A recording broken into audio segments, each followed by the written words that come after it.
سلام دوستانو، نن درته د یو زنانه کیسه کوو چې کله د هغې خاوند مسافر و نو هغې سره د شپې څه چل شوی.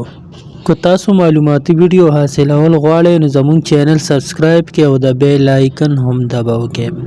دوستانو، کیسه داسې شروع کیږي چې یو ځل یو مسافر د خپل کور نه وتو نو ښځې ورته وویل چې د ځان ته خیال ساته، الله به زموږ خیال ساتي. خاوند ورته هم دعاګانې وکړې، په مخه وکړو او لاړو.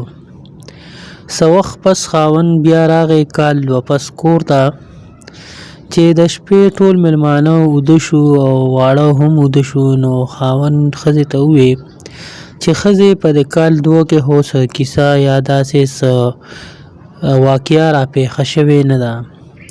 ښځه ورته وویل چې دا کال دوه ما ډېر په ارام تېر کړ، د الله ډېر شکر دی. خو یو ځل د شپې چې دی زموږ دوه ځله ور ډبېدلی و، چې کله د شپې ښه ناوخته وه زموږ ور به وټکېدو، خو ما پرې ځان ناغرضه کړو. دوه ځله داسې وشو او د الله نه مې امان وغوښتو. خاوند یې ورته وویل چې بالکل چې څه کرې هغه به ریبې، ما په دې کال دوه کې څه غلط حرکت نه دی کړی.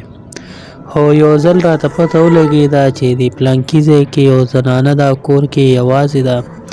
نو د شپې شیطاني حرکت راویښ کړم او لاړم هغې ته مې ور وډباوه.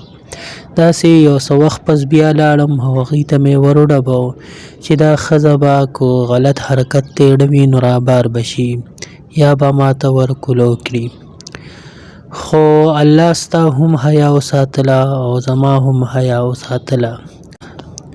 نو دا حدیث دی او زموږ په ایمان دی چې زنا یو قرض دی، دا به ورکوې، که ته یې ورنکړې ستا بچي به یې ورکوي. نو چې څه کرې هغه به ریبې. چې د بل د عزت خیال دې وساتو، الله به ستا د عزت خیال وساتي.